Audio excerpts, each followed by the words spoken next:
C ஓட்டு India today கருத்து கணிப்பில் விஜயுடைய வருகைங்கிறது அதிமுக திமுக ரெண்டுக்குமே பாதகமாக தான் இருக்குது, சரிவு தான், வாக்கு பங்கு சரியுது.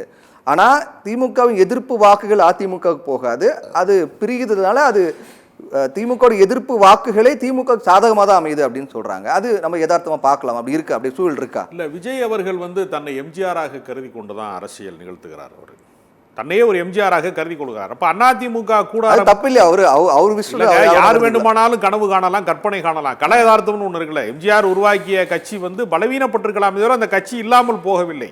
அது எடப்பாடி பழனிசாமியுடைய தலைமையில 20% வாக்கு வங்கியாவது வேற பெறக்கூடிய இடத்துல தான் அவங்க இருக்கிறாங்க. அப்ப அதே மாதிரி அண்ணாவை தன்னுடைய தலைவர் என்று சொல்றாரு, பெரியாரை வழிகாட்டி என்றெல்லாம் அவர் சொல்லிக்கிறாரு. ஆனா களத்துல அப்படிலாம் இருக்கிறாங்களா? பெரியாரின் கொள்கையை பேசுகிற இடத்துல விஜய் இருக்கிறாரா? அப்படிலாம் கிடையாது. அண்ணாவினுடைய கோட்பாடுகளை அண்ணா உருவாக்கிய கட்சி திமுக உயிர்ப்போடு இருக்கிறது, அதிகார மையமாக இருக்கிறது.